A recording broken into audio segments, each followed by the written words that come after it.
পালক শ্রীজাত। মুরগির শরীর থেকে অনর্গল মাংস ঝরে পড়ে।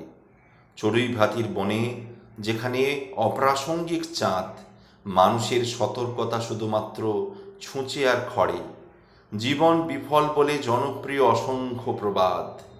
ছুরি তার সব ধার আপেলে উজাড় করে শেষে যখন তাকিয়ে আছে কিছু দূরে, গাছের সারিরা হাওয়ায় আছিলা নিয়ে অভিভাবকের ছদ্মবেশে একে একে চিনে নিচ্ছে মানুষের অলিগলি শিরা।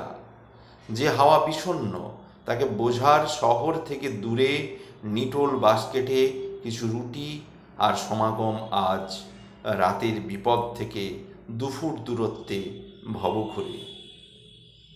এমন অপরিচয় তুমি যাকে ভেবেছ সমাজ, রাতের গভীরই হয়, শেষে ঠিক উঠে আসে ভোর, তখন এসেছে বুঝি সময় পালক কুড়ানোর।